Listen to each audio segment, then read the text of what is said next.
할머니, 빨리 도망치세요. 바로 이 병원을 나가셔야 합니다. 검사실 간호사가 몰래 손에 쥐어준 작은 메모지. 며느리는 제 바로 옆 의자에서 핸드폰을 만지작거리고 있었고, 복도 저편에는 검은 정장을 입은 남자 2명이 팔짱을 끼고 저를 응시하고 있었습니다. 메모지를 건넨 간호사와 눈이 마주쳤습니다. 그녀의 눈빛은 애원하듯 간절했고 고개를 살짝 돌려 비상구 쪽을 가리켰습니다. 평생 살면서 이렇게 온몸에 소름이 돋은 적이 없었습니다. 잠깐 화장실 좀. 며느리에게 말을 흘리고 복도를 빠져나와 비상구 표지판을 따라 계단으로 내려갔습니다. 심장이 귀에서 쿵쾅거렸습니다. 그날 저는 알지 못했습니다. 한 장의 쪽지가 제 삶을 송두리째 뒤흔들 시작이었다는 것을요. 안녕하세요. 저는 박명순입니다. 올해 69이고요. 평택 중앙시장에서 명순이네 밑반찬이라는 작은 가게를 30년째 운영하고 있습니다. 김치 담그고 나물 무치고 장아찌 만들며 살아온 평범한 아줌마였습니다. 남편이 세상을 떠난 뒤로는 혼자 이 가게를 지켜왔습니다. 그런데 어느 날부터 제 주변이 조금씩 이상해지기 시작했습니다. 며느리가 유난히 자주 찾아왔고 건강검진을 받으라고 계속 권했습니다. 그리고 그날 병원에서 받은 쪽지 한 장 때문에 저는 모든 걸 알게 됐습니다. 제 전 재산 30억이 사라질 뻔했고 제 목숨조차 위험에 처해 있었다는 사실을요. 그리고 가장 가깝다고 생각했던 존재가 제일 무서운 적이 될 줄은 상상도 못했습니다. 아직도 그때 일을 떠올리면 손이 떨리지만 이젠 용기 내어 말씀드릴 수 있을 것 같습니다. 제 이야기 끝까지 한번 들어봐 주세요. 이야기는 보름 전 어느 화요일 아침부터 시작됐습니다. 새벽 5시 알람 없이도 눈이 떠졌습니다. 30년간 반찬 가게를 운영하다 보니 몸에 밴 습관이었죠. 창문을 열자 평택시장 특유의 새벽 공기가 폐 속 깊이 들어왔습니다. 아직 어둠이 가시지 않은 시간, 멀리서 트럭 소리가 들렸습니다. 시장에 물건 들어오는 소리였죠. 명순이네 밑반찬은 제 자랑이었습니다. 남편 이종철이 세상을 떠난 지 8년. 시장 한복판에 있는 2층짜리 작은 건물에서 혼자 살며 가게를 지켜왔습니다. 1층은 가게, 2층은 제가 사는 공간이었죠. 비좁지만 따뜻했고 무엇보다 제 손으로 일군 곳이었습니다. 아들 이재호와 며느리 윤수진은 차로 30분 거리 아파트에 살고 있었습니다. 재호는 5년 전까지만 해도 잘 나가는 사업가였습니다. 인테리어 회사를 운영했고 직원만 15명이었죠. 그런데 3년 전 큰 건설사와 계약이 틀어지면서 회사가 무너졌습니다. 빚만 10억이 남았습니다. 그 뒤로 아들은 완전히 다른 사람이 됐습니다. 말수가 줄었고 눈빛의 생기가 사라졌습니다. 가끔 가게에 들를 때면 제 얼굴을 제대로 쳐다보지도 못했죠. 며느리 윤수진은 그런 남편을 대신해 저를 챙겨줬습니다. 결혼한 지 2년째였는데 시어머니한테 존댓말 쓰고 자주 찾아왔습니다. 요즘 며느리들과는 달랐죠. 한 달에 2~3번씩 집에 들러 청소도 해주고 제가 관절 때문에 먹는 홍삼도 사다 줬습니다. 처음엔 고마웠습니다. 아들이 힘들어하는 모습을 볼 때마다 가슴이 찢어졌는데 며느리가 밝게 웃으며 저를 챙겨주니 위안이 됐죠. 그런데 최근 2주 뭔가 달랐습니다. 며느리가 거의 매일 찾아왔고 전화도 하루가 멀다 하고 걸려왔습니다. 어머니, 요즘 잠은 잘 주무세요? 어머니, 식사는 제대로 하시고 계세요? 어머니, 건강검진 받은 지 오래됐죠? 병원 한번 다녀오세요. 처음엔 그저 효심이라고 생각했습니다. 하지만 뭔가 눈빛이 달랐습니다. 제 얼굴을 볼 때마다 뭔가를 확인하는 듯한 시선이었죠. 그날 아침 김치를 담그고 있는데 현관문이 열렸습니다. 어머니, 저예요. 윤수진이었습니다. 손에 큰 비닐봉지를 들고 있었죠. 어머, 수진아. 이른 아침에 왜 왔어? 어머니 드시라고 반찬 좀 만들어 왔어요. 며느리가 봉지를 식탁에 내려놨습니다. 안에는 나물, 조림, 생선구이가 가득했습니다. 내가 반찬 가게 하는데 무슨 반찬을? 어머니, 어머니 거는 파는 거잖아요. 이건 제가 정성껏 만든 거예요. 남이 한 반찬도 드셔보셔야죠. 며느리 정성이다 생각하고 꼭 드세요. 며느리의 목소리가 평소보다 강했습니다. 뭔가 거절하기 어려운 분위기였죠. 그래. 고맙다. 며느리는 그 말을 듣자 환하게 웃었습니다. 하지만 그 미소가 왠지 어색하게 느껴졌습니다. 그리고 어머니, 이거요. 며느리가 작은 병을 하나 더 꺼냈습니다. 어머님 좋아하는 홍삼이에요. 지난번에 드렸던 거 다 드셨죠? 이거 매일 아침마다 한 포씩 드세요. 관절에 진짜 좋대요. 아직 남았는데. 어머니, 꾸준히 드셔야 효과가 있어요. 약속하세요. 매일 아침마다요. 며느리의 눈빛이 심각했습니다. 알았어, 알았어. 며느리가 나간 후 저는 홍삼병을 들여다봤습니다. 포장은 깔끔했고 유통기한도 문제 없었습니다. 하지만 왠지 모를 불안감이 가슴 한쪽을 짓눌렀습니다. 그날 오후 시장 옆 잡화점을 운영하는 친구 정옥자가 찾아왔습니다. 옥자는 저랑 동갑내기로 5년 전 이 시장에 잡화점을 열면서 알게 됐는데 금방 중마고처럼 가까워졌습니다. 시장 사람들은 옥자를 그냥 조용한 잡화점 주인으로만 알고 있었습니다. 하지만 저는 알고 있었죠. 옥자가 서울에서 30년간 경찰로 일했다는 것을. 그것도 사이버 수사대에서요.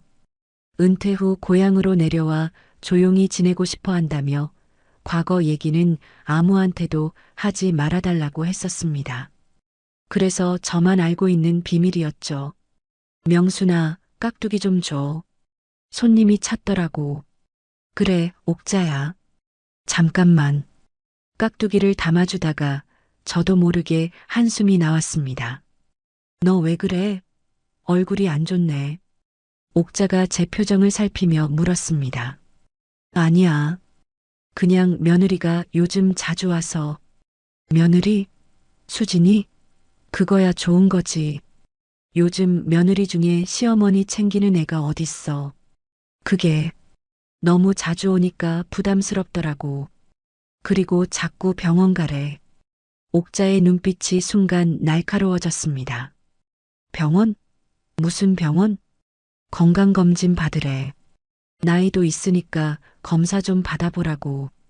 옥자가 깍두기 통을 내려놓고 제 손을 잡았습니다. 명순아, 너 요즘 시장에서 재개발 소문 들었어? 재개발? 응. 이 시장 일대를 싹 밀고 대형 복합 쇼핑몰 짓는데 벌써 건물주들한테 연락 다 왔대. 제 가슴이 철렁했습니다. 우리 건물에도? 너한텐 아직 안 왔어? 아니, 아무 연락 없는데. 옥자가 주변을 살피더니 목소리를 낮췄습니다. 명순아, 이상한데. 너네 건물이 딱 시장 한가운데잖아. 재개발 핵심 부지라고 들었어. 근데 왜 너한텐 연락이 안 왔을까? 글쎄, 그리고 건물은 무슨 건물이야. 우리 가게는 그냥 1, 2층짜리 낡은 가건물인데. 그리고 명순아, 조심해. 요즘 재개발 사기꾼들 많대. 특히 혼자 사는 노인들 타겟으로 해서 병원 검진시키고 치매 진단서 위조해서 재산 빼돌리는 수법이 유행이래. 옥자의 말에 등골이 서늘해졌습니다. 에이, 설마. 너 며느리랑 얼마나 친한 사이야? 결혼한 지 2년 됐는데. 2년이면 짧지. 그리고 명순아, 제호 빚이 얼마야? 10억? 옥자가 심각한 표정으로 고개를 끄덕였습니다. 명순아, 너 땅값이 얼만지 알아? 글쎄, 10억? 15억? 아니야. 지금 시세로 최소 30억이야. 재개발 들어오면 40억도 가능할걸. 제 머릿속이 복잡해졌습니다. 며느리의 갑작스러운 관심, 매일 챙겨주는 홍삼, 계속 권하는 병원 검진, 그리고 재개발 소문. 에이, 옥자야. 내 며느리가 무슨.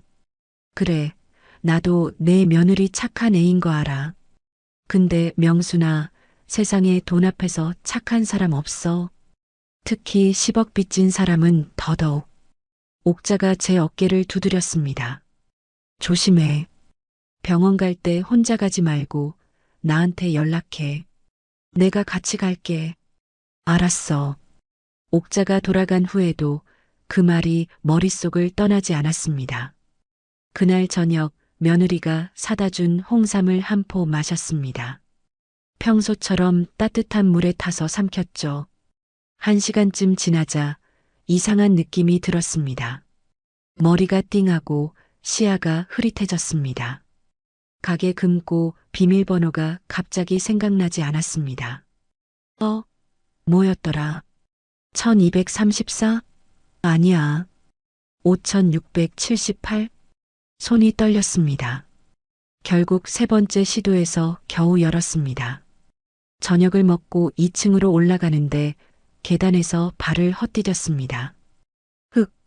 난간을 붙잡고 겨우 중심을 잡았습니다. 침대에 누워서도 잠이 오지 않았습니다. 옥자의 말이 계속 맴돌았습니다. 병원 검진시키고 치매 진단서 위조. 설마 그럴 리가. 하지만 가슴 한편에서는 경고음이 울리고 있었습니다. 그날 밤 저는 한숨도 자지 못했습니다. 그날 밤부터 이상한 일들이 시작됐습니다.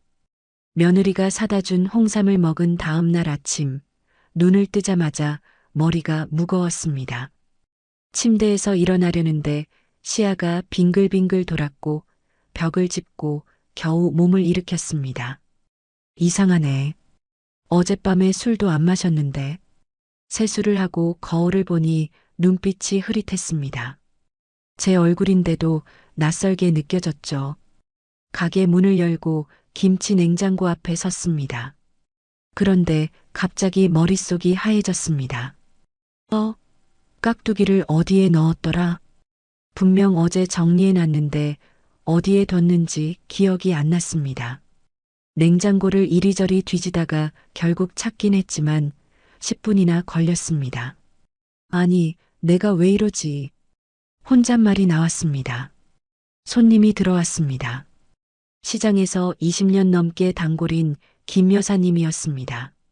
명순아, 오늘 열무김치 있어? 네, 있어요. 잠깐만요.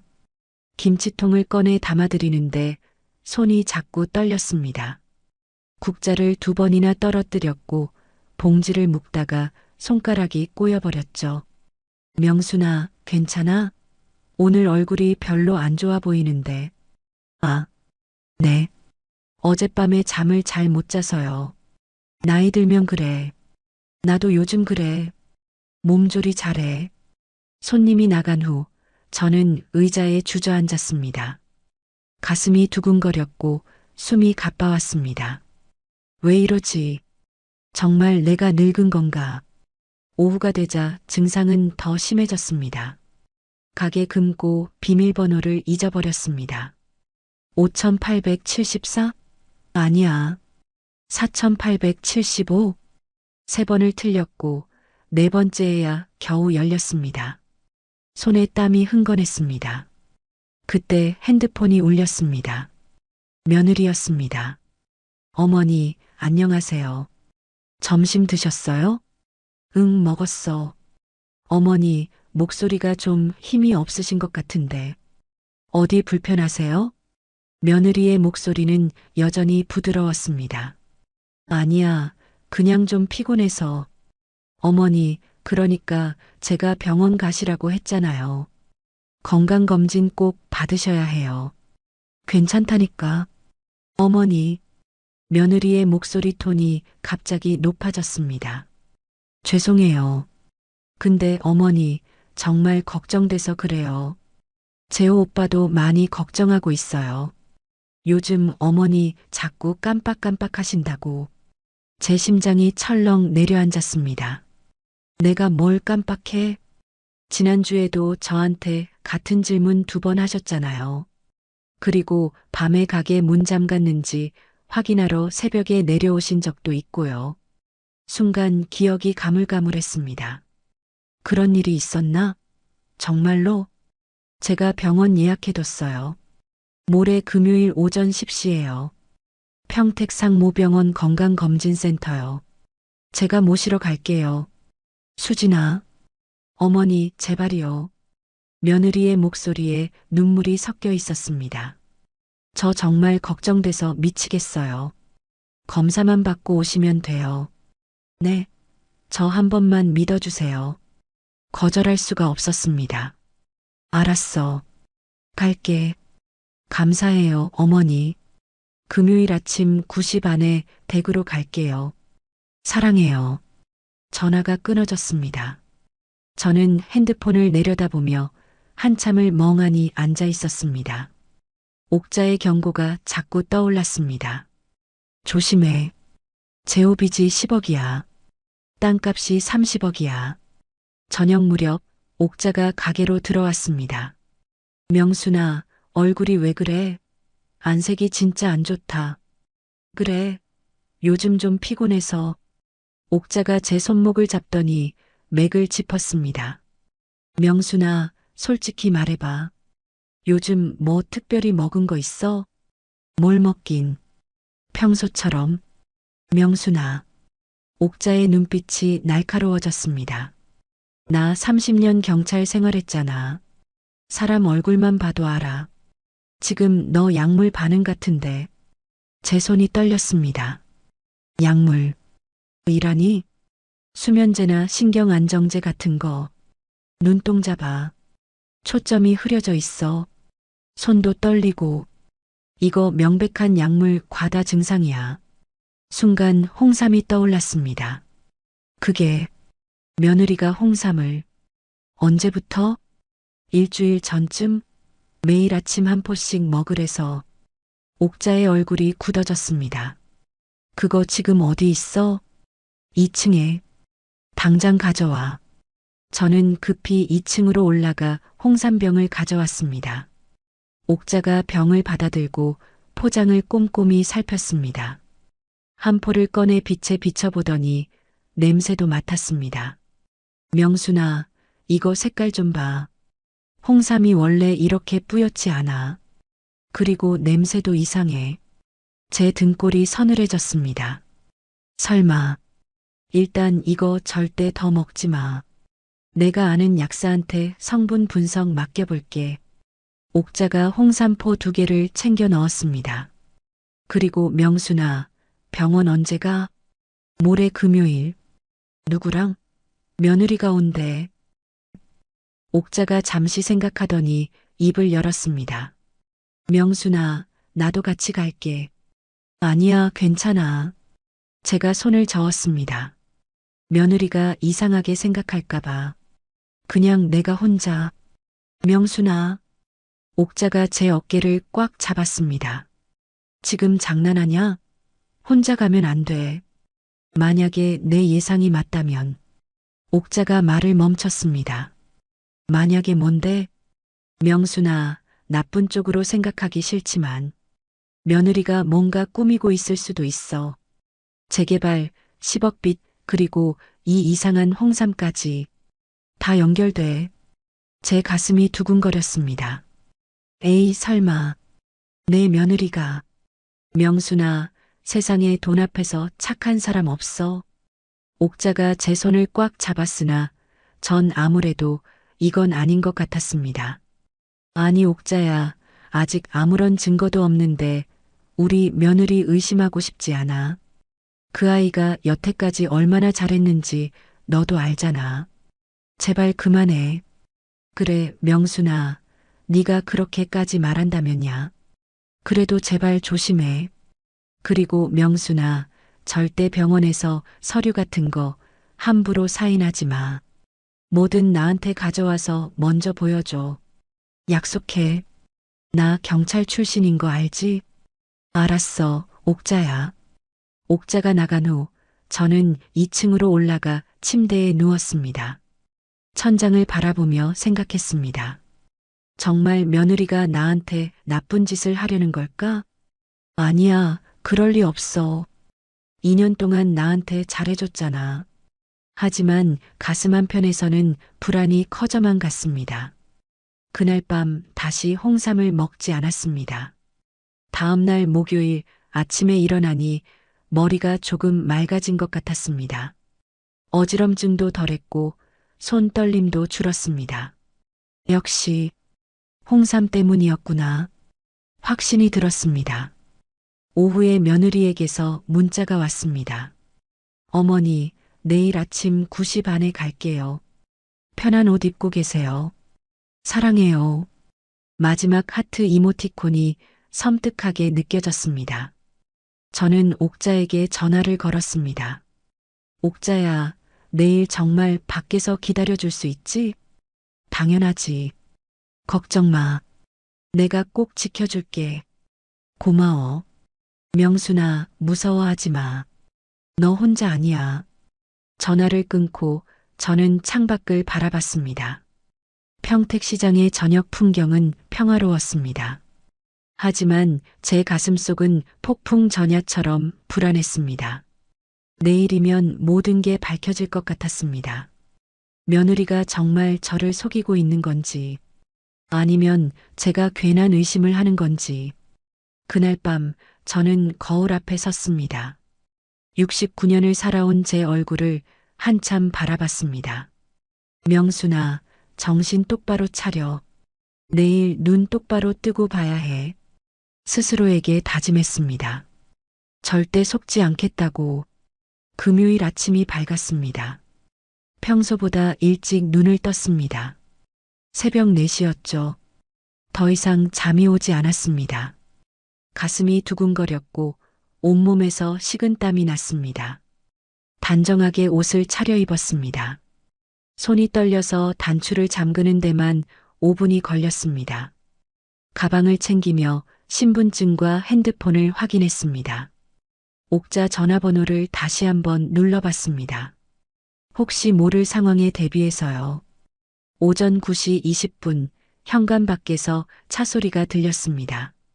며느리였습니다. 문을 열자 며느리가 환하게 웃으며 서 있었습니다. 어머니, 준비 다 하셨어요? 응. 가시죠. 차 태워드릴게요. 며느리가 제 팔을 잡았습니다. 손이 차가웠습니다. 차에 타면서 저는 슬쩍 며느리를 쳐다봤습니다.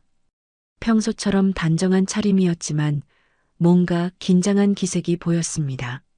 핸들을 잡은 손에 힘이 들어가 있었죠.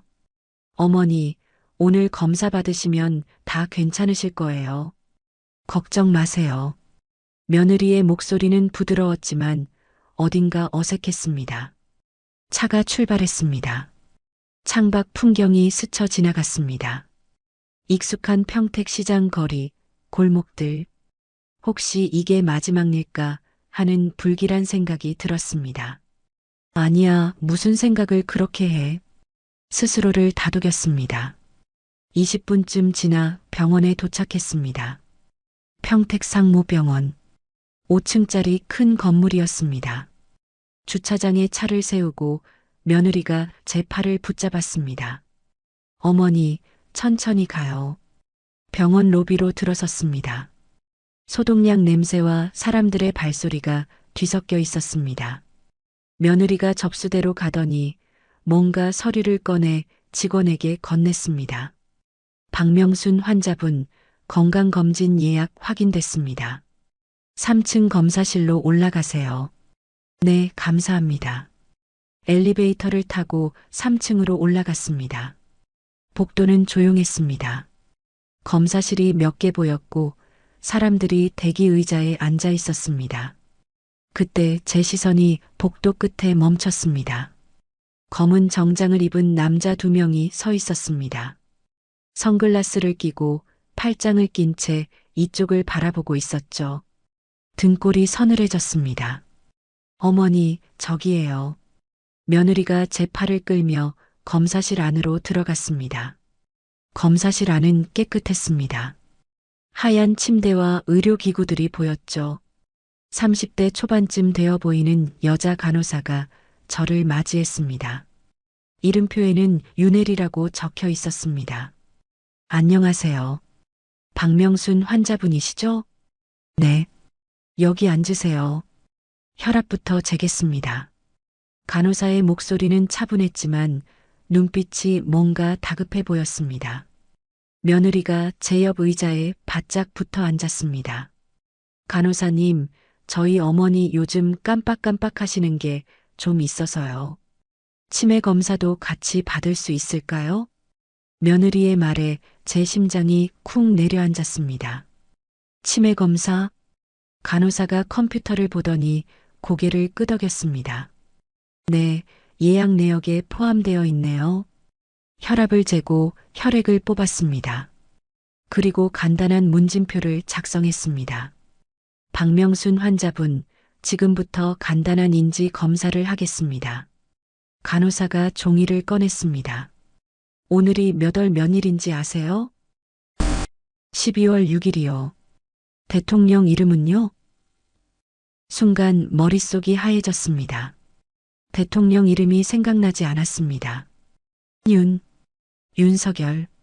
겨우 대답했습니다. 좋아요. 그럼 제가 숫자를 말씀드릴게요. 거꾸로 따라 해보세요. 583, 385. 몇 가지 질문이 더 이어졌습니다. 저는 대답했지만 중간중간 막혔습니다.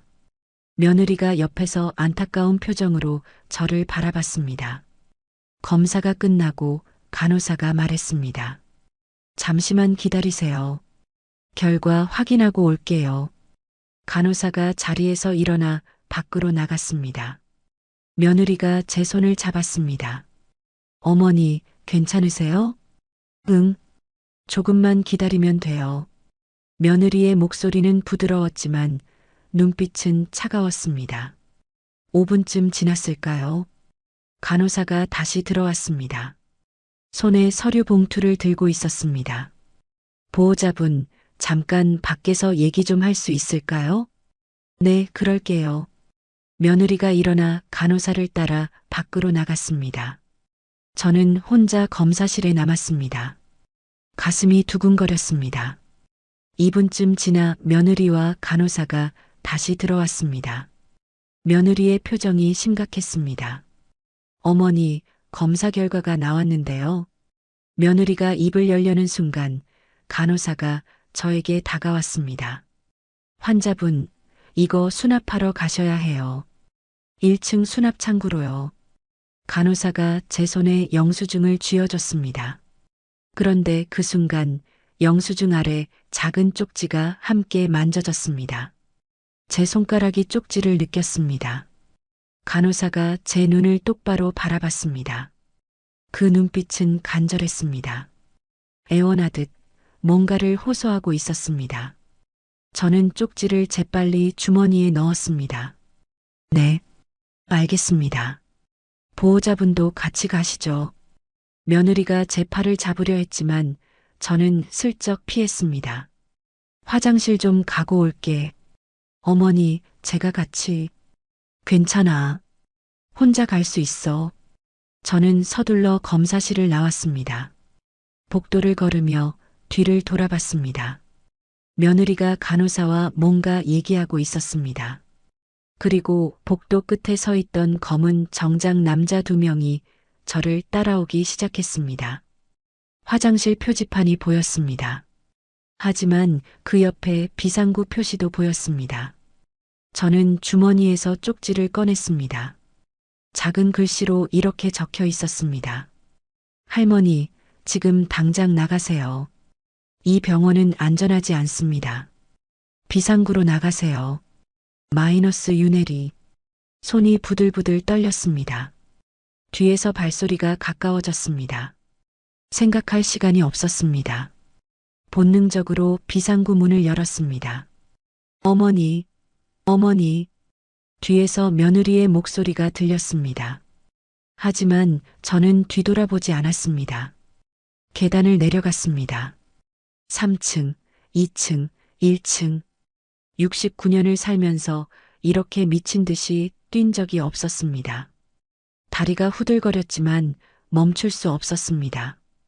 1층 비상구 문을 열고 밖으로 나왔습니다. 따가운 햇빛이 얼굴을 때렸습니다. 병원 뒤편이었습니다. 큰 길로 나가기 위해 골목을 빠져나갔습니다. 뒤에서 소리가 들렸습니다. 저 할멈 어디 갔어? 찾아. 검은 정장 남자들의 목소리였습니다. 저는 더 빨리 뛰었습니다. 골목을 빠져나가 큰 길에 도착했습니다. 택시가 보였습니다. 손을 흔들었습니다. 손이 떨려 제대로 흔들어지지도 않았지만 다행히 택시가 멈춰 섰습니다. 어디 가세요? 평택시장이요. 빨리요. 목소리가 갈라졌습니다. 택시가 출발했습니다. 뒷유리로 병원을 바라봤습니다. 며느리와 검은 정장 남자들이 병원 앞에서 주위를 두리번거리고 있었습니다. 저는 몸을 낮췄습니다. 택시가 큰 길로 빠져나갔습니다. 그제야 긴장이 풀렸습니다. 손에 든 가방을 내려다봤습니다. 핸드폰이 그대로 들어 있었습니다. 주머니에서 쪽지를 다시 꺼냈습니다. 할머니, 지금 당장 나가세요. 이 병원은 안전하지 않습니다. 간호사 윤혜리. 대체 왜 이런 쪽지를 건넨 걸까요? 며느리와 검은 정장 남자들은 누구였을까요? 머릿속이 복잡했습니다. 하지만 한 가지는 확실했습니다. 방금 제가 뭔가 아주 위험한 일에서 벗어났다는 것. 핸드폰이 울렸습니다. 며느리였습니다. 손이 떨려 받을 수가 없었습니다. 전화는 계속 울렸습니다. 끊기고 또 걸려왔습니다. 저는 핸드폰을 가방 깊숙이 넣었습니다. 기사님, 평택시장 잡화점 앞으로 가주세요. 네, 알겠습니다. 택시 창밖으로 익숙한 풍경이 스쳐 지나갔습니다. 옥자가 기다리고 있을 겁니다. 옥자에게 가야 합니다. 이제 혼자가 아닙니다. 저는 창밖을 바라보며 눈물을 닦았습니다. 두려웠지만 동시에 살아있다는 안도감이 밀려왔습니다. 택시가 평택시장 입구에 멈춰 섰습니다. 다 왔습니다. 감사합니다. 요금을 내고 내렸습니다.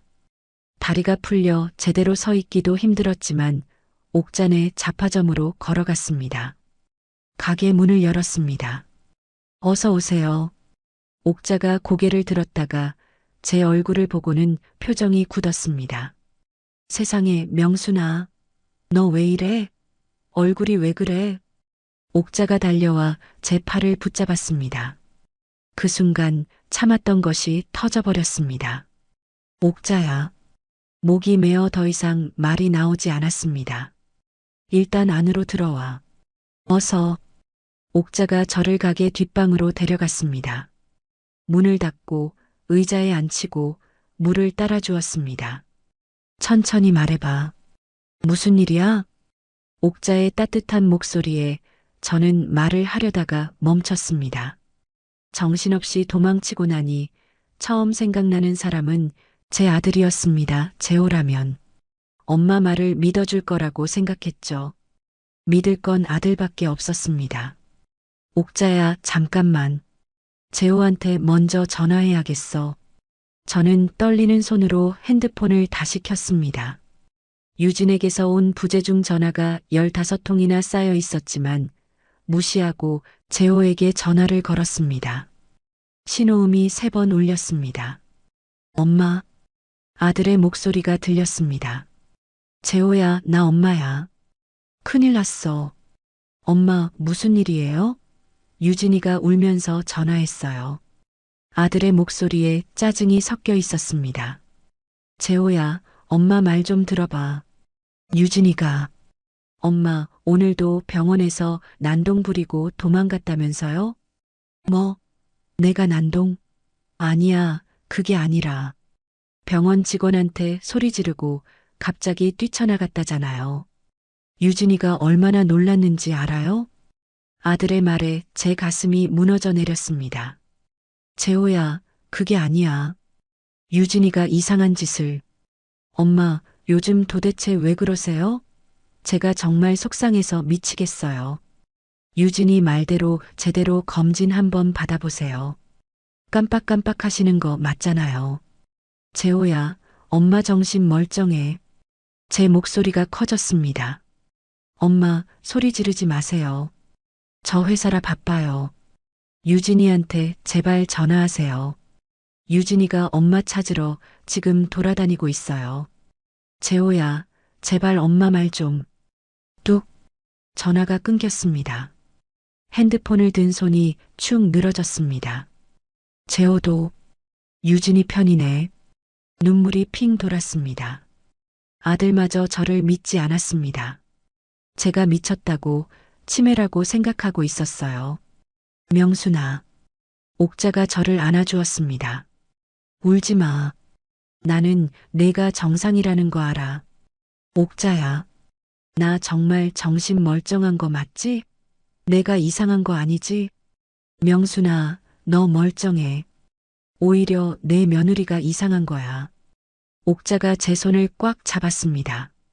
이제 나한테 무슨 일인지 얘기해봐. 병원에서 뭐가 있었어? 병원에서 이상한 일이 있었어. 그리고 방금 있었던 일을 모두 털어놓기 시작했습니다.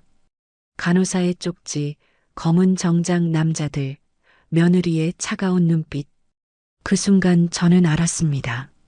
며느리의 실체는 물론이고 제가 평생 지켜온 이 땅을 빼앗으려는 건 며느리만이 아니라는 것을, 나아가 제 목숨조차 위험에 처해 있다는 것을. 옥자네 가게 뒷방에서 모든 이야기를 털어놓자 옥자의 얼굴이 점점 굳어졌습니다.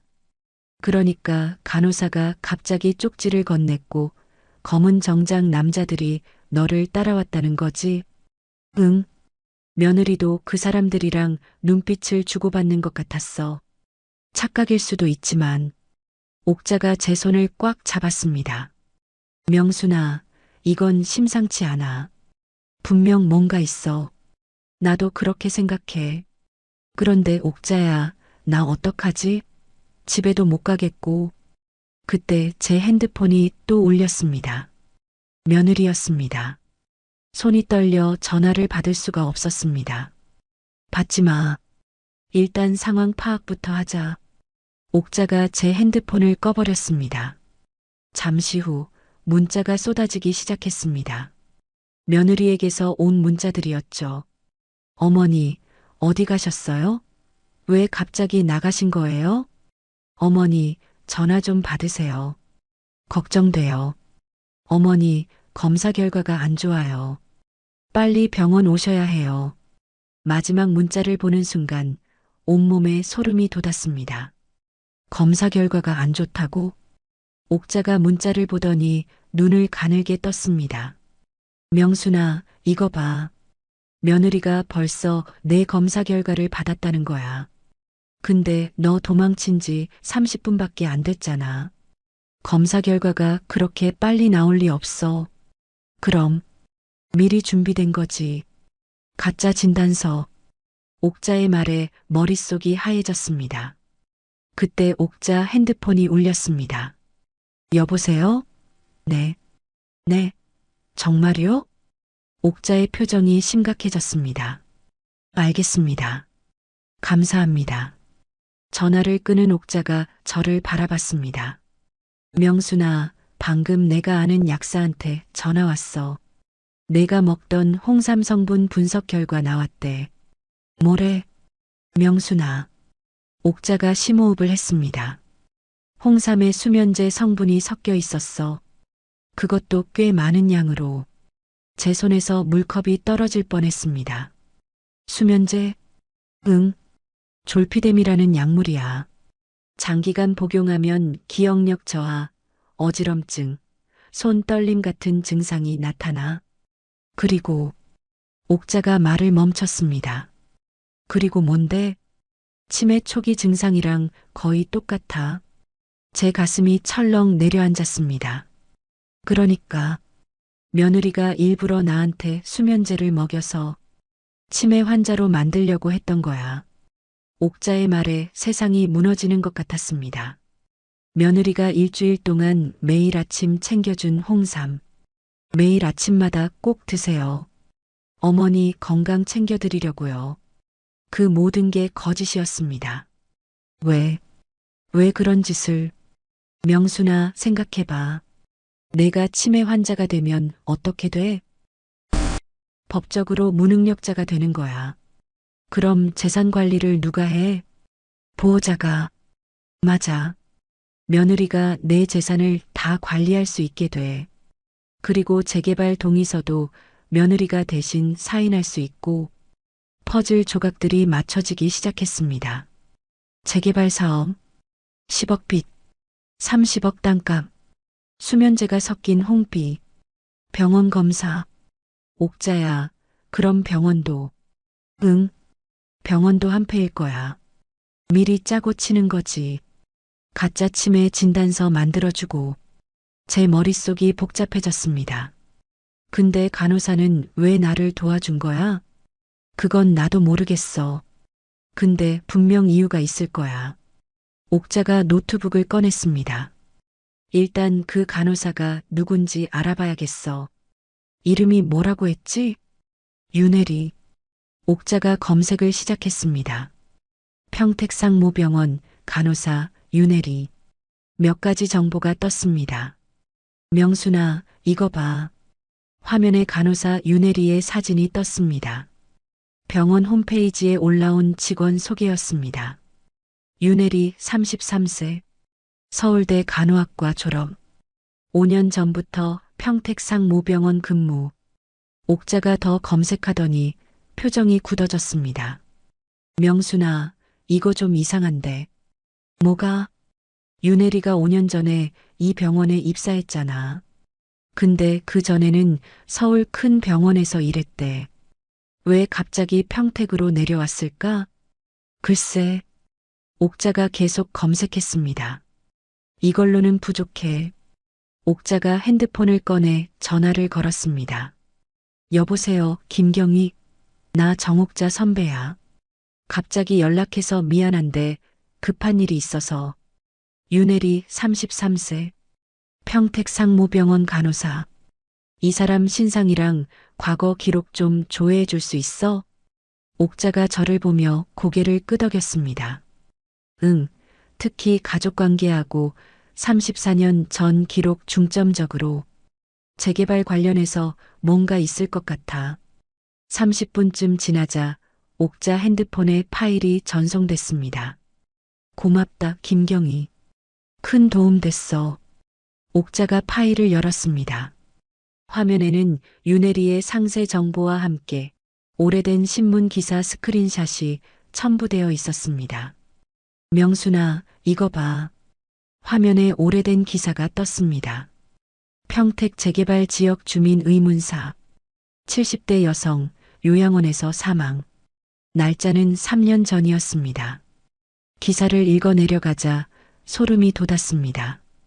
평택시 서정지구 재개발 예정 지역에 거주하던 어시 73가 요양원에서 숨진 채 발견됐다. 경찰은 지병으로 인한 자연사로 결론지었으나 유족들은 의문을 제기하고 있다. 어 씨는 치매 진단을 받고 2개월 전 요양원에 입소했으며 사망 직전 재개발 동의서에 서명한 것으로 알려졌다. 유족 측은 어머니가 치매가 아니었는데 갑자기 진단을 받았다며 의혹을 제기했으나 옥자가 더 검색하더니 또 다른 기사를 찾았습니다. 재개발 지역 노인 의문사 유족, 진상규명 촉구, 병원과 개발업체 유착 의혹. 기사 속에 유족 사진이 있었습니다. 그리고 그중 한 명이 윤혜리. 옥자가 제 손을 잡았습니다. 명순아, 이거 봐. 3년 전에 죽은 그 할머니. 윤혜리 간호사의 어머니야. 제 심장이 쿵하고 뛰었습니다. 그럼 간호사가 자세한 건 만나봐야 알겠지만 조사를 하거나 복수하려고 병원에 들어간 거겠지. 자기 어머니가 당한 것과 똑같은 일이 너한테 벌어지는 걸 보고 도와준 것 같은데 모든 게 이해됐습니다. 간호사의 절박한 눈빛, 쪽지에 적힌 경고. 명순아, 이건 생각보다 훨씬 큰 일이야. 옥자가 노트북을 더 뒤지기 시작했습니다. 평택 재개발, 의문사, 병원, 몇 개의 기사가 더 떴습니다. 2년 전, 3년 전, 4년 전, 모두 비슷한 패턴이었습니다. 재개발 지역에 사는 노인, 갑작스러운 치매 진단, 요양원 입소, 재개발 동의서 서명, 그리고 사망. 옥자야, 이게 다 진짜야? 명순아, 이건 조직적인 범죄야. 병원, 개발업체, 요양원까지 다 연결되어 있어. 제 온몸이 떨렸습니다. 그럼 나도. 응, 내가 다음 타겟이었던 거야. 옥자가 제 어깨를 꽉 잡았습니다. 명순아, 이대로는 안 돼. 우리 경찰에 신고해야 해. 근데 증거는 내가 만들어줄게. 홍삼 분석 결과, 간호사 증언, 그리고 과거 사건 기록들. 충분해. 그때 옥자 가게 문이 벌컥 열렸습니다. 어머님, 며느리의 목소리였습니다. 제 심장이 멎는 줄 알았습니다. 옥자가 급히 뒷방 문을 닫고 잠갔습니다. 어머님, 여기 있는 거 다 알아요. 나오세요. 며느리가 가게 안에서 소리쳤습니다. 윤수진 씨, 지금 남의 가게에서 뭐 하시는 거예요? 옥자가 밖으로 나가며 말했습니다. 시어머니 어디 계세요? 병원에서 갑자기 사라지셔서. 모르는데요. 여기 안 왔어요. 거짓말 마세요. 택시 기사한테 들었어요. 시장 잡화점 앞에 내렸다고. 며느리의 목소리가 날카로워졌습니다. 그래도 여긴 안 왔어요. 다른 데 찾아보세요. 정옥자 씨. 며느리가 옥자 이름을 불렀습니다. 시어머니가 요즘 치매 증상이 심하세요. 빨리 찾아야 해요. 위험하시다고요. 그럼 경찰에 신고하세요. 전 모르겠어요. 잠시 정적이 흘렀습니다. 알겠어요. 그럼 혹시 보시면 저한테 연락 주세요. 며느리의 발소리가 멀어졌습니다. 가게 문이 닫혔습니다. 옥자가 뒷방으로 돌아왔습니다. 명순아, 괜찮아? 저는 벽에 기댄 채 숨을 헐떡이고 있었습니다. 옥자야. 무서워. 괜찮아. 내가 지켜줄게. 옥자가 저를 안아주었습니다. 명순아, 이제 숨어 있을 수만은 없어. 며느리가 또 올 거야. 그럼 어떡해? 경찰에 신고하고 간호사 윤혜리를 찾아야 해. 그 사람이 증인이 될 수 있어. 옥자의 눈빛이 단호했습니다. 명순아, 우리 싸우자. 이대로 당하고만 있을 순 없잖아. 옥자가 제 손을 꽉 잡았습니다. 내가 도와줄게. 나 누군지 알지? 30년간 사이버 수사대에서 온갖 나쁜 놈들 다 잡아봤어. 이 정도는 식은 죽 먹기야. 저는 옥자를 바라봤습니다. 5년 전 처음 만났을 때부터 든든했던 이 친구. 과거를 숨기고 조용히 살아가면서도 저를 위해서라면 언제든 나서는 사람. 지금 이 순간 옥자가 없었다면 저는 진작 무너졌을 겁니다. 69년을 살면서 이렇게 무서운 적이 없었습니다. 하지만 동시에 분노도 타올랐습니다. 제가 뭘 잘못했길래 이런 일을 당해야 하는 걸까요? 알았어. 싸우자. 제 목소리가 떨렸지만 결심은 확고했습니다. 좋아. 내일 아침에 경찰서 가자. 그리고 윤혜리 간호사도 찾아보고. 그날 밤 저는 옥잔의 뒷방에서 잠을 청했습니다. 하지만 잠이 올 리 없었습니다. 천장을 바라보며 저는 생각했습니다. 내일부터 진짜 싸움이 시작될 거라고. 다음 날 아침 일찍 옥잔의 뒷방에서 눈을 떴습니다. 한숨도 제대로 자지 못했습니다. 눈을 감을 때마다 며느리의 차가운 눈빛과 검은 정장 남자들이 떠올랐죠. 옥자가 아침 식사를 준비해 왔습니다. 명순아, 조금이라도 먹어. 기운 차려야지. 고마워, 옥자야. 밥을 한 숟가락 떠넣었지만 목구멍으로 넘어가지 않았습니다. 오늘 경찰서 갈 거야. 내가 아는 후배가 강력계에 있거든. 그 친구한테 사정 얘기하면 도와줄 거야. 옥자의 말에 조금 안심이 됐습니다. 그때 가게 문 여는 소리가 들렸습니다. 잠깐만, 손님인가 봐. 옥자가 밖으로 나갔습니다. 어서 오세요. 옥자의 목소리가 갑자기 멈췄습니다. 누구세요? 낯선 여자 목소리가 들렸습니다. 혹시 박명순 할머니 여기 계세요? 제 심장이 쿵 내려앉았습니다. 며느리가 다시 온 걸까? 저는 뒷방 문틈으로 조심스럽게 밖을 내다봤습니다. 가게 입구에 30대 초반 여자가 서 있었습니다. 간호사 윤혜리였습니다. 어제 병원에서 쪽지를 건넨 바로 그 사람. 할머니를 찾고 있어요. 제발 도와주세요. 윤혜리의 목소리에 절박함이 묻어났습니다. 옥자가 저를 돌아봤고 저는 고개를 끄덕였습니다. 안으로 들어오세요. 윤혜리가 뒷방으로 들어왔습니다. 저와 눈이 마주치자 윤혜리가 깊게 고개를 숙였습니다. 할머니, 어제는 정말 죄송했어요. 더 자세히 말씀드리지 못해서. 괜찮아요. 당신 덕분에 살았어요. 제 말에 윤혜리의 눈에 눈물이 고였습니다. 할머니, 어제 도망치시고 나서 병원이 난리가 났어요. 며느리분이랑 그 사람들이 저한테 따졌어요. 왜 쪽지를 건넸냐고. 그래서 어떻게 됐어요? 일단 모른다고 잡아댔어요. 근데 제가 더 이상 병원에 있으면 위험할 것 같아서 오늘 아침 사직서 내고 나왔어요. 옥자가 끼어들었습니다. 당신이 윤혜리 간호사죠? 3년 전에 돌아가신 분이 당신 어머니예요? 윤혜리가 놀란 눈으로 옥자를 바라봤습니다. 어떻게? 저 은퇴한 경찰이에요. 어제 조사 좀 해봤어요. 옥자가 노트북을 펼쳐 보였습니다. 화면에는 3년 전 신문 기사가 떠 있었습니다. 윤혜리가 화면을 보더니 고개를 떨구었습니다. 네, 제 어머니예요. 윤혜리의 목소리가 떨렸습니다. 3년 전 어머니도 할머니랑 똑같은 일을 당하셨어요. 무슨 일이었는데요? 제가 물었습니다. 윤혜리가 천천히 입을 열었습니다. 어머니는 평택 구도심에서 혼자 사셨어요. 작은 집이었지만 평생 사신 곳이라 애착이 깊으셨죠. 그런데 3년 전 그 지역에 재개발 계획이 잡혔어요. 윤혜리가 숨을 고르며 계속 말했습니다. 처음에는 개발업체에서 정상적으로 접촉했어요. 땅을 팔라고.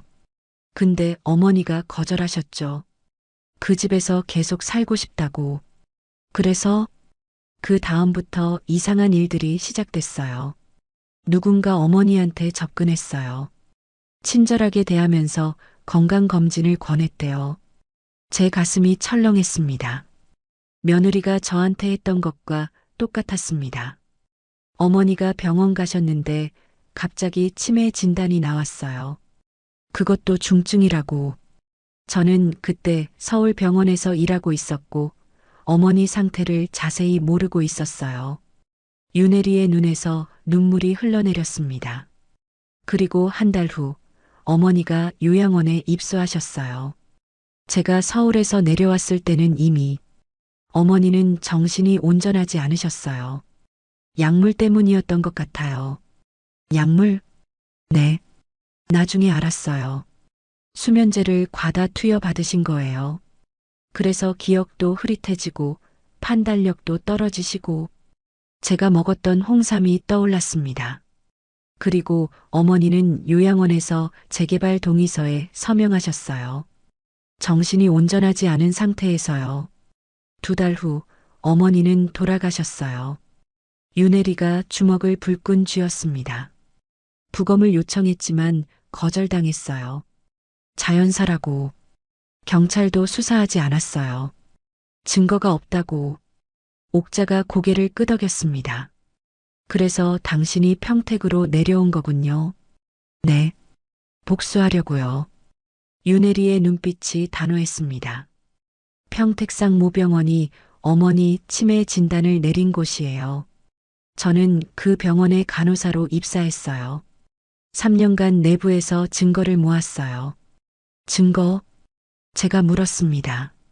윤혜리가 가방에서 USB를 꺼냈습니다. 옥자가 USB를 받아들고 노트북에 꽂았습니다. 화면에 수십 개의 파일이 떴습니다. 진단서, 계약서, 통장 내역, 녹음 파일. 세상에. 옥자가 파일들을 하나하나 열어보았습니다. 윤혜리 씨, 이 정도 증거면 충분한데 왜 진작 경찰에 신고하지 않았어요? 윤혜리의 얼굴이 어두워졌습니다. 신고했어요. 2번이나요. 그럼 전부 묵살됐어요. 윤혜리가 주먹을 쥐었습니다. 박도연이 경찰 고위층이랑 연결되어 있어요. 평택 경찰서 몇몇 간부들한테 뇌물 먹였고요. 제가 증거 제출했지만 증거 불충분이라며 수사도 제대로 안 했어요. 오히려 증거를 없애고 저한테 허위 고소로 역고소하겠다고 협박했어요. 옥자의 표정이 굳어졌습니다. 병원 내부도 마찬가지예요. 간호사들 몇 명이 이상한 걸 눈치챘지만 다들 입 다물었어요. 병원장 눈밖에 나면 바로 해고되니까요. 그래서 3년 동안 혼자 싸웠어요. 옥자가 한숨을 내쉬었습니다. 경찰이 부패했다는 건 나도 알아. 하지만 내가 아는 후배들은 달라. 믿을 만한 애들이야. 윤혜리가 저를 바라봤습니다. 윤혜리가 저를 바라봤습니다. 할머니, 어제 제가 할머니 검사 결과 봤어요. 정상이었어요. 치매가 아니에요. 그럼 왜 며느리가 병원에서 가짜 진단서를 만들려고 했어요. 며느리분이랑 병원장이 짜고 제가 우연히 듣고 말았어요. 제 주먹이 떨렸습니다. 어제 할머니가 도망치시고 나서 며느리분이 병원장한테 화를 냈어요. 일을 그르쳤다고. 그리고 개발업체 사장한테 전화하더라고요. 개발업체 사장? 옥자가 물었습니다. 네. 박도연이라는 사람이에요. 그 사람이 이 모든 일의 배우예요. 옥자가 검색을 시작했습니다. 박도연, 한강개발 대표이사. 화면에 50대 중반 남자 사진이 떴습니다. 명순아, 이 사람이야. 평택 일대 재개발 사업을 주도하는 업체 대표야. 그리고 옥자가 더 검색하더니 표정이 굳어졌습니다. 명순아, 이거 봐. 박도연이랑 병원장 박태식. 형제야. 뭐? 친형제. 박태식 병원장이 형이고 박도연 사장이 동생이야. 2사람이 짜고 치는 거였어. 모든 퍼즐이 맞춰졌습니다. 병원장이 가짜 진단서를 만들고 개발업체 사장이 땅을 빼앗고 그리고 며느리는 10억 빚 때문에 그들의 앞잡이가 된 거였습니다. 윤혜리 씨, 그럼 이 증거를 공개하지 않은 이유가 2번이나 묵살돼서 안 한 거예요? 옥자가 물었습니다. 네. 더 이상은 혼자서는 안 될 것 같았어요. 그리고 협박도 받았어요. 제 남동생이 있는데 그 아이까지 위협받았어요. 윤혜리가 고개를 떨구었습니다. 하지만 어제 할머니를 보고 결심했어요. 더 이상 누군가가 제 어머니처럼 당하는 걸 볼 수 없었어요. 윤혜리가 제 손을 잡았습니다. 할머니, 함께 싸워주세요. 제 어머니를 위해서라도, 할머니를 위해서라도. 저는 윤혜리를 바라봤습니다. 33년밖에 안 된 젊은 여자가 3년 동안 혼자 복수를 준비해 왔다니. 그 용기가 대단했습니다. 알겠어요. 함께 싸워요. 제 목소리가 떨렸지만 결심은 확고했습니다. 옥자가 우리를 바라보며 말했습니다. 좋아. 그럼 이제부터 본격적으로 시작하자. 내가 경찰 후배한테 연락해서 수사 의뢰할게. 증거는 충분해. 윤혜리가 고개를 끄덕였습니다. 그리고 저 한 가지 더 있어요. 윤혜리가 핸드폰을 꺼냈습니다. 어제 며느리분이랑 박도연 사장이 통화하는 거 몰래 녹음했어요. 핸드폰에서 재생 버튼을 눌렀습니다. 며느리의 목소리가 들렸습니다. 사장님, 일이 틀어졌어요. 시어머니가 도망쳤어요. 남자 목소리가 이어졌습니다. 뭐, 어떻게 된 거야? 간호사가 뭔가 이상한 짓을 한 것 같아요. 쪽지를 건넸나 봐요. 그 간호사 처리해. 그리고 할멈 당장 찾아. 시간이 없어. 재개발 인허가 공청회가 다음 주야. 알겠어요. 찾을게요. 녹음이 끝났습니다. 옥자가 윤혜리를 바라봤습니다. 이거 결정적 증거예요. 공청회가 다음 주라고 했죠? 네. 그럼 우리한테 시간이 일주일밖에 없어요. 옥자가 노트북을 닫았습니다. 명수나 윤혜리 씨, 일주일 안에 모든 걸 끝내야 해요. 공청회 전에 이 사람들을 다 잡아야 해요. 저는 옥자와 윤혜리를 번갈아 바라봤습니다. 이제 혼자가 아니었습니다. 세 사람이 함께 싸울 겁니다. 박도연도, 박태식도, 그리고 며느리도 모두 대가를 치르게 할 겁니다. 그날 오후 옥자가 경찰 후배에게 전화를 걸었습니다. 김경희, 나 정옥자야. 급하게 만나야 할 것 같은데. 응, 중요한 일이야. 30분 후에 시장 앞 카페에서 보자. 전화를 끊고 옥자가 저와 윤혜리를 바라봤습니다. 일단 김경희를 만나보자. 내가 사이버 수사대에 있을 때 같이 일했던 후배야. 믿을만해. 30분 후 우리는 시장 앞 작은 카페에 모였습니다. 30대 후반쯤 되어 보이는 남자가 들어왔습니다. 사복 차림이었지만 경찰 특유의 날카로운 눈빛이 느껴졌습니다. 선배님, 오랜만입니다. 김경희 앉아. 소개할게. 이분이 박명순 할머니시고 이쪽은 윤혜리 씨야. 김경희가 우리에게 고개를 숙였습니다. 안녕하세요. 김경희, 사실 오늘 부른 건 옥자가 USB를 테이블 위에 놓았습니다. 이거 좀 봐줬으면 해서. 김경희가 USB를 받아들고 노트북을 꺼냈습니다. 파일들이 화면에 뜨자 김경희의 표정이 점점 굳어졌습니다. 이게 평택상 모병원이랑 한강개발 관련 자료네요? 응. 3년간 모은 증거야. 위조 진단서, 불법 계약서, 뇌물거래 내역까지 다 있어. 김경희가 파일들을 하나하나 열어보더니 심각한 표정을 지었습니다. 선배님, 이거 진짜면 엄청난 사건이에요. 조직적 범죄입니다. 알아. 그래서 너한테 부탁하는 거야. 김경희가 잠시 고민하더니 한숨을 내쉬었습니다. 선배님, 솔직히 말씀드릴게요. 평택서에서는 이거 수사 못해요. 왜? 박도연이 경찰서장이랑 가까워요. 뇌물도 받은 것으로 알고 있고요. 제가 이거 보고 올리면 오히려 제가 위험해질 수 있어요. 윤혜리가 고개를 떨구었습니다. 역시 안 되는군요. 하지만 김경희가 말을 이었습니다. 하지만 방법이 하나 있어요. 우리 모두 김경희를 바라봤습니다. 다음 주에 시청에서 재개발 인허가 공청회가 열려요. 거기서 이 증거를 공개하는 겁니다. 공청회에서요? 네. 공청회는 생중계돼요. 시민들도 참여하고 언론사들도 와요. 거기서 증거를 공개하면 경찰도 어쩔 수 없이 움직일 수밖에 없어요. 옥자가 고개를 끄덕였습니다. 그렇지. 여론이 들끓으면 뇌물받은 경찰서장도 막을 수 없어. 그리고 저도 거기 참석하겠습니다. 공식적으로는 안 되지만 개인 자격으로라도요. 혹시 모를 상황에 대비해서요.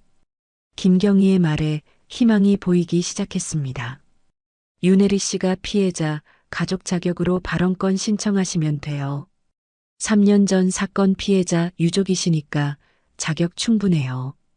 윤혜리가 고개를 끄덕였습니다. 알겠어요. 신청하겠습니다. 김경희가 USB를 돌려주며 말했습니다. 이 자료 절대 잃어버리지 마세요. 복사본도 여러 개 만들어 두시고요. 그리고 김경희가 주위를 살피더니 목소리를 낮췄습니다. 조심하세요. 박도연은 위험한 사람이에요. 과거에도 자기 방해하는 사람들 다 제거했어요. 직접적으로는 안 하지만 사고처럼 보이게 만들죠. 제 등골이 서늘해졌습니다. 그래서 공청회 전까지 절대 혼자 다니지 마세요. 특히 할머니는요. 김경희가 저를 바라봤습니다. 박도연이 할머니 찾고 있을 거예요. 며느리한테도 압박 넣고 있을 테고요. 카페를 나오면서 저는 불안감이 밀려왔습니다. 일주일. 공청회까지 일주일밖에 남지 않았습니다. 그날 저녁 옥잔의 뒷방에서 윤혜리와 함께 작전 회의를 했습니다. 일단 공청회 발언권 신청은 내일 아침에 할게요. 윤혜리가 노트북을 열며 말했습니다. 그리고 발언 내용도 미리 준비해야 해요. 3분 안에 핵심만 전달해야 하니까요. 옥자가 끼어들었습니다. USB 자료 중에서 가장 충격적인 거 골라서 영상으로 만들자. 사람들이 한눈에 볼 수 있게. 세 사람이 밤새 준비를 했습니다. 진단서 사진, 계약서, 통장 내역, 녹음 파일. 모든 증거를 3분짜리 영상으로 편집했습니다. 다음 날 월요일 윤혜리가 시청에 발언권 신청을 했습니다. 오후에 승인 문자가 왔습니다. 할머니, 됐어요. 발언 시간 확보했어요. 윤혜리의 목소리에 기쁨이 묻어났습니다. 하지만 그날 저녁 상황이 급변했습니다. 옥잔의 가게 앞에 검은 승용차 한 대가 멈춰 섰습니다. 차에서 정장 입은 남자가 내렸습니다. 병원에서 봤던 그 검은 정장 남자였습니다.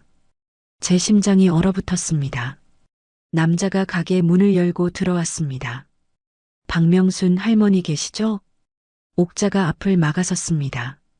무슨 일이세요? 한강개발 박도연 사장님께서 할머니와 대화하고 싶으시답니다. 남자가 봉투를 하나 꺼냈습니다. 이건 할머니 명의 땅에 대한 매매 계약서입니다. 30억에 매입하시겠답니다. 30억? 엄청난 금액이었습니다. 하지만 저는 고개를 저었습니다. 필요 없어요. 돌아가세요. 남자의 표이 굳어졌습니다. 할머니, 잘 생각하세요. 이게 마지막 기회입니다. 필요 없다니까요. 제 목소리가 떨렸지만 단호했습니다. 남자가 차가운 눈빛으로 저를 바라봤습니다. 후회하실 겁니다. 남자가 돌아서 나갔습니다. 차가 떠나고 옥자가 제 어깨를 두드렸습니다. 잘했어, 명순아. 하지만 그날 밤부터 이상한 일들이 벌어지기 시작했습니다. 가게 앞에 누군가 서성이는 인기척이 들렸습니다. 핸드폰에 모르는 번호로 협박 문자가 왔습니다. 공청에 나오지 마세요. 후회합니다. 윤혜리에게도 비슷한 협박이 왔습니다. 당신 동생 대학생이죠? 조심하세요. 화요일 밤 윤혜리가 급하게 전화를 걸어왔습니다. 할머니, 큰일 났어요. 제 동생이 괴한들한테 습격당했어요. 뭐라고? 병원에 있어요. 다행히 크게 다치진 않았는데. 할머니, 무서워요. 윤혜리의 목소리가 떨렸습니다. 수요일 옥잔의 가게 유리창이 깨졌습니다. 누군가 돌을 던진 거였습니다. 목요일 며느리에게서 문자가 왔습니다. 어머니, 아직 늦지 않았어요. 집으로 돌아오세요. 제발이요. 하지만 저는 답장하지 않았습니다. 금요일 아침, 공청회 하루 전날, 세 사람이 옥잔의 뒷방에 모였습니다. 윤혜리의 눈 밑에는 다크서클이 깊게 패여 있었고, 옥자도 피곤한 기색이 역력했습니다. 저 역시 제대로 잠을 자지 못했습니다. 내일이야, 옥자가 말했습니다. 내일 오후 2시 평택시청 대강당 생중계된다. 윤혜리가 노트북을 열었습니다. 발표 자료 마지막 점검할게요. 화면에는 우리가 준비한 3분짜리 영상이 떠 있었습니다. 어머니의 사진, 위조된 진단서, 병원장과 박도연의 계약서, 모든 증거가 담겨 있었습니다. 윤혜리 씨, 긴장되죠? 제가 물었습니다. 네. 떨려요. 하지만 해야죠. 제 어머니를 위해서라도. 윤혜리의 눈빛이 단호했습니다. 저는 창밖을 바라봤습니다. 내일이면 모든 게 결정될 것입니다. 승리하거나 패배하거나. 하지만 적어도 저는 싸웠다고 말할 수 있을 것입니다. 69년을 살면서 이렇게 용감했던 적이 없었습니다. 그날 밤 저는 거울 앞에 섰습니다. 명순아, 내일 잘할 수 있어. 두려워하지 마. 스스로에게 다짐했습니다. 내일 진실이 밝혀질 것입니다. 토요일 아침이 밝았습니다. 공청회 당일이었습니다. 새벽 5시에 눈이 떠졌습니다. 한숨도 제대로 자지 못했죠. 가슴이 두근거렸고 손에 땀이 흥건했습니다. 옥자가 뒷방 문을 두드렸습니다. 명순아, 일어났어? 아침 먹자. 응. 식탁에는 옥자가 준비한 미역국과 밥이 놓여 있었습니다. 오늘 큰일 하는 날이니까 든든하게 먹어. 하지만 목구멍으로 넘어가지 않았습니다. 오전 9시 윤혜리가 도착했습니다. 얼굴은 창백했지만 눈빛은 단호했습니다. 할머니, 준비됐어요? 응. 그런데 떨려서. 윤혜리가 제 손을 꽉 잡았습니다. 저도 떨려요. 하지만 오늘 끝내야 해요. 우리 어머니를 위해서라도. 오전 11시 세 사람이 함께 차를 타고 시청으로 향했습니다. 옥자가 운전대를 잡았고 저와 윤혜리는 뒷좌석에 앉았습니다. 윤혜리의 가방에는 노트북과 USB가 들어 있었습니다. 그 안에 3년간 모은 모든 증거가 담겨 있었죠. 시청까지는 차로 20분 거리였습니다. 하지만 10분쯤 달렸을 때 차가 갑자기 멈춰 섰습니다. 이상한데. 옥자가 시동을 다시 걸었지만 차가 움직이지 않았습니다. 엔진이 꺼졌어. 잠깐만. 옥자가 차에서 내려 본네트를 열었습니다. 명순아, 이거 누가 손 뗀 것 같아. 배터리 선이 끊어졌어. 제 심장이 철렁했습니다. 일부러? 응. 어젯밤에 누가 건드린 거야. 윤혜리가 핸드폰을 꺼냈습니다. 택시 부를게요. 시간이 없어요. 하지만 토요일 낮 택시가 잡히지 않았습니다. 10분을 기다렸지만 빈 택시는 보이지 않았습니다. 버스 타자. 옥자의 제안에 우리는 급히 버스 정류장으로 뛰었습니다. 다행히 5분 후 버스가 왔습니다. 버스에 올라타며 시계를 봤습니다. 오전 11시 40분. 공청회는 오후 2시 시작이었습니다. 시간은 충분해. 괜찮아. 옥자가 저를 안심시켰지만 불안감은 가시지 않았습니다.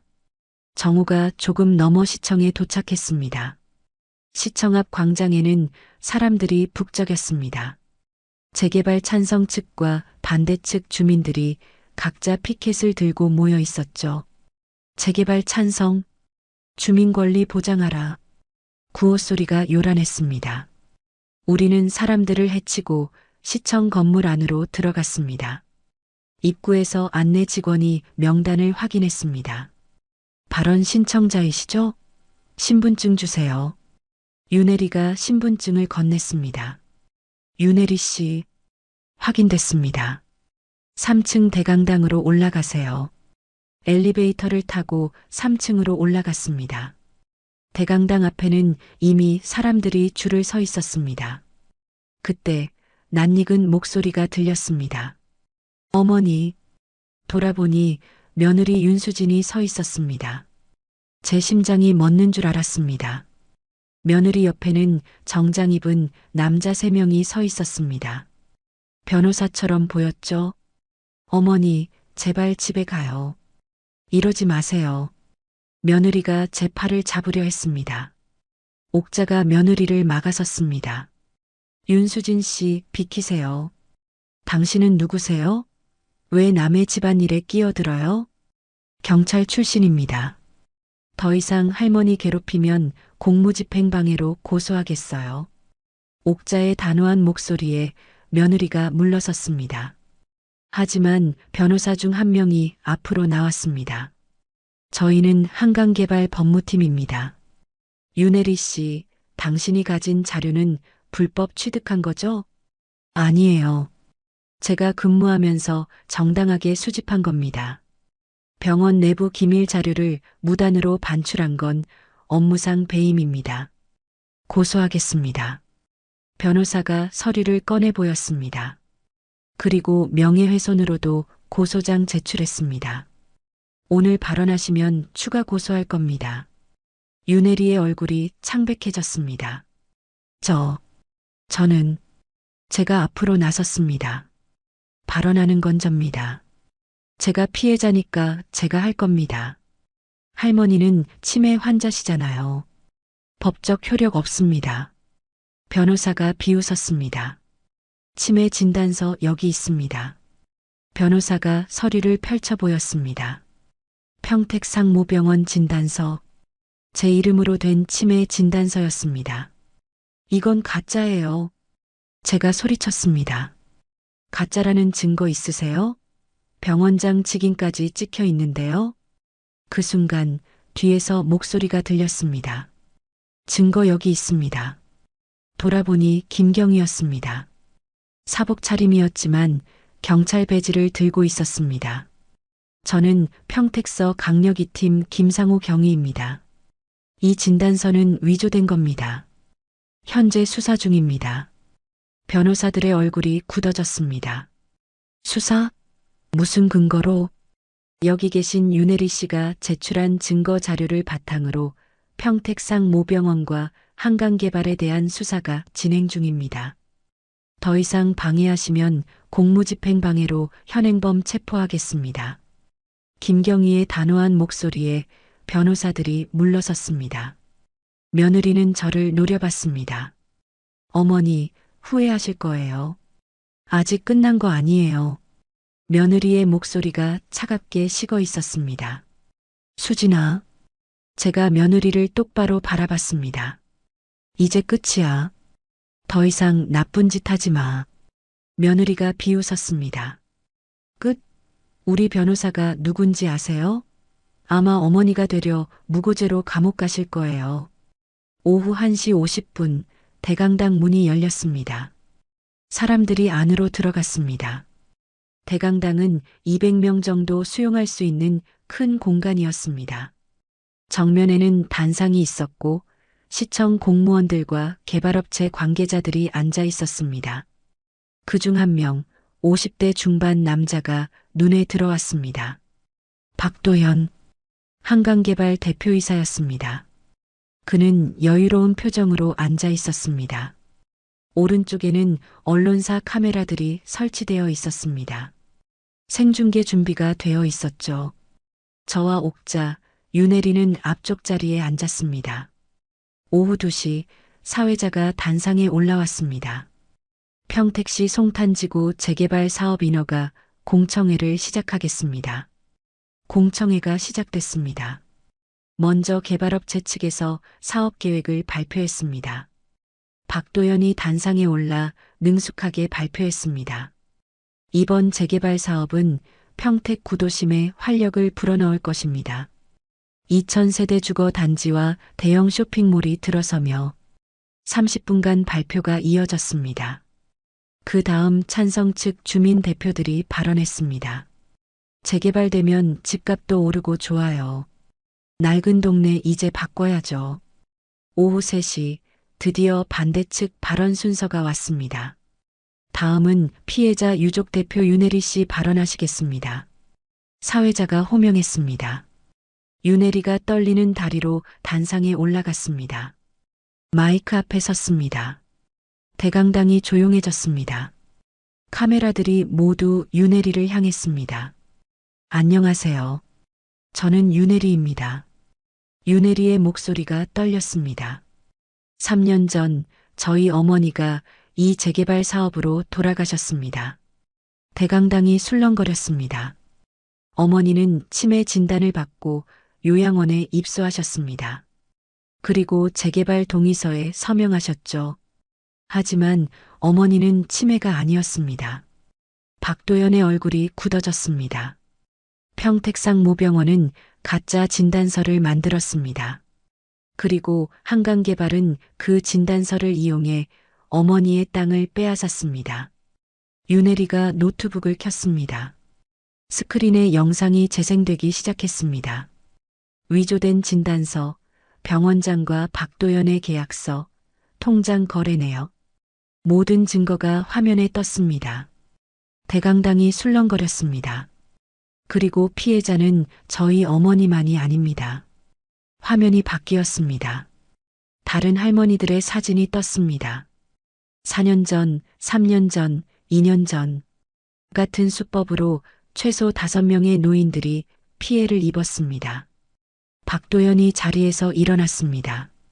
거짓말입니다. 이건 명예훼손이에요. 하지만 윤혜리는 멈추지 않았습니다. 그리고 지금 여기 계신 박명순 할머니도 같은 피해를 당할 뻔했습니다. 윤혜리가 저를 가리켰습니다. 카메라들이 저를 향했습니다. 저는 천천히 일어났습니다. 저는 박명순입니다. 평택 중앙시장에서 30년간 반찬 가게를 운영해온 평범한 할머니입니다.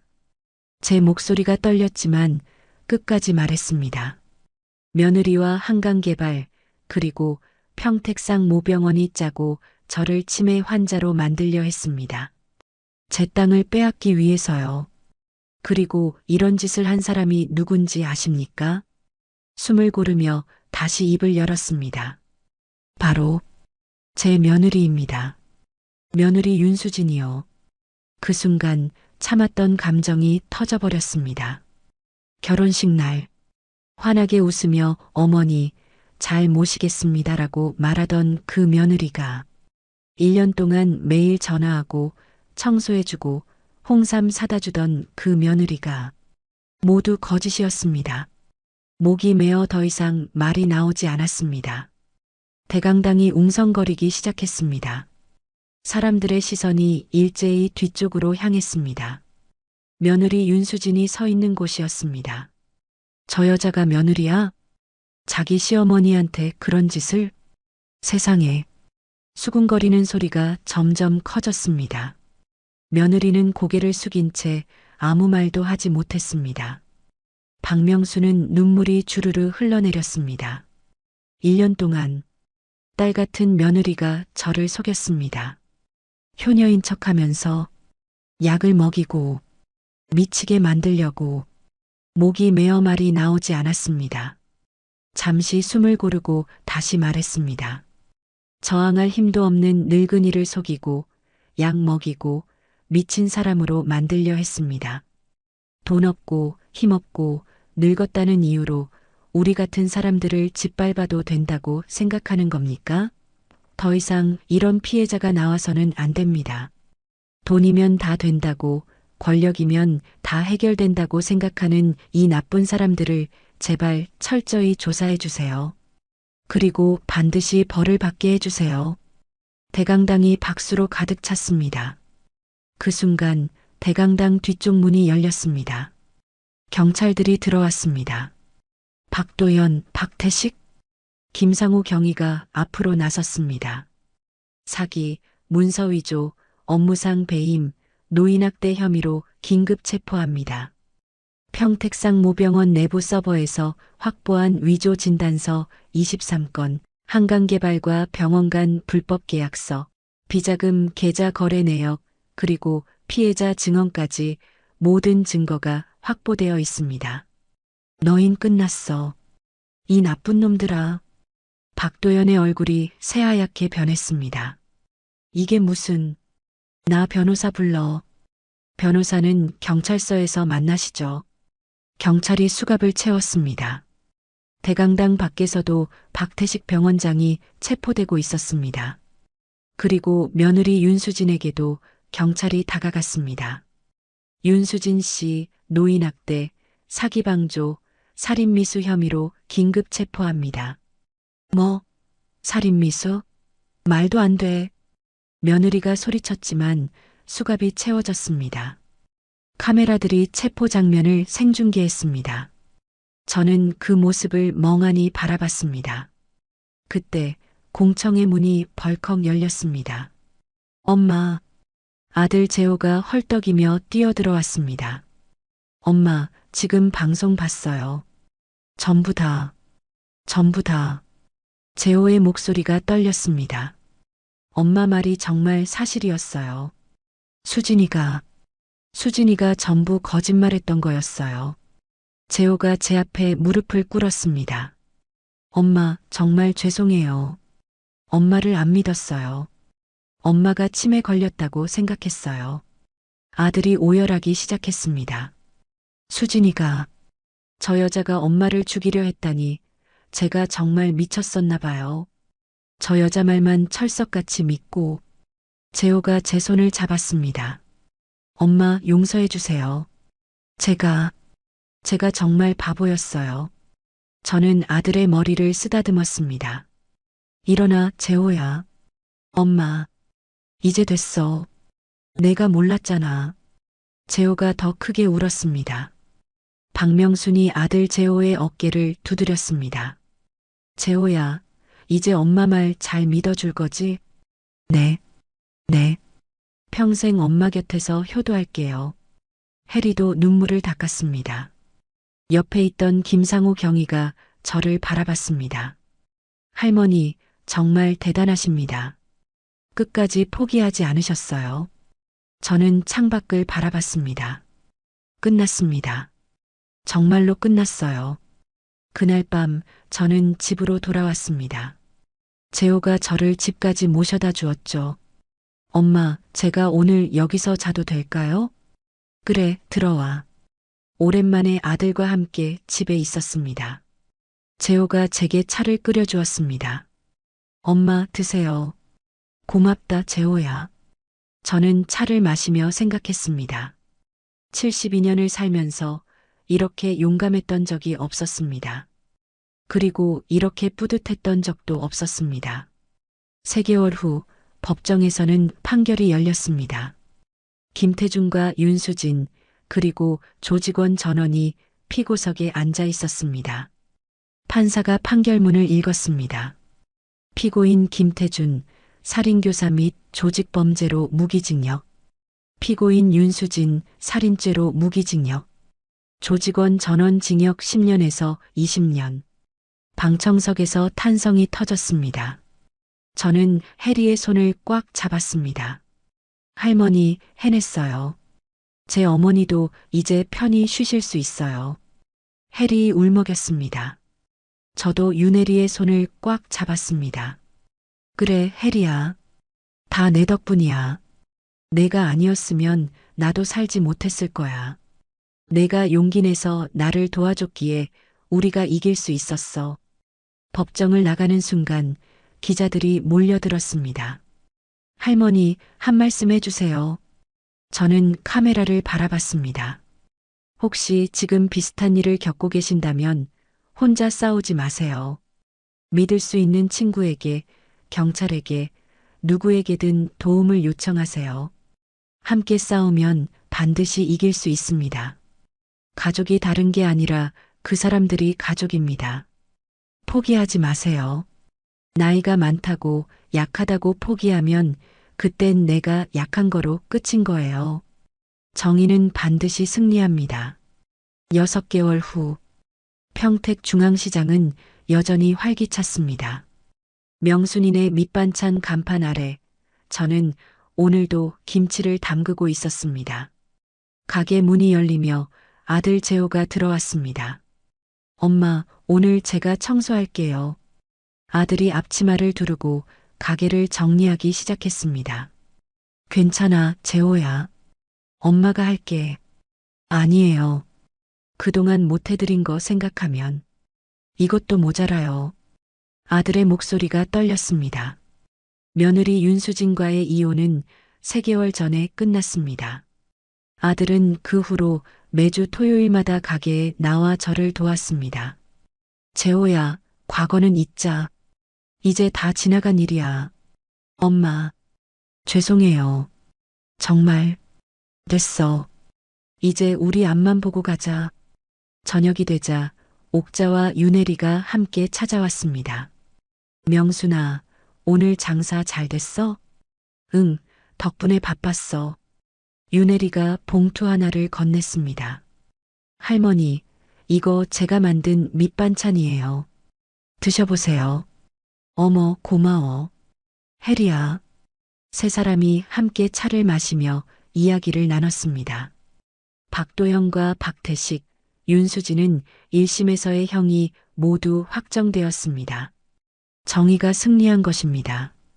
그날 밤 가게 문을 닫고 2층으로 올라가며 저는 생각했습니다.